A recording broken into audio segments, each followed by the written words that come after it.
We took a trip to Grand Park in downtown Los Angeles.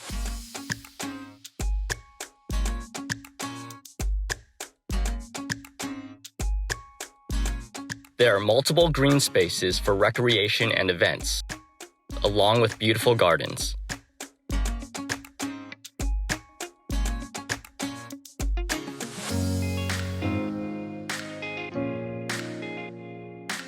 But the main attraction we went to visit was the splash pad.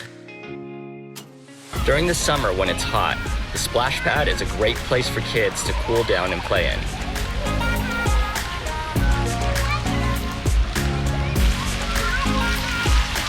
There are also great views of Los Angeles City Hall.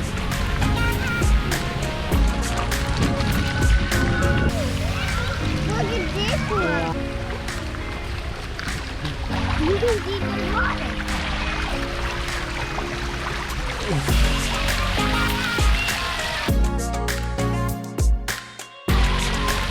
Daddy, watch my mother. Yeah.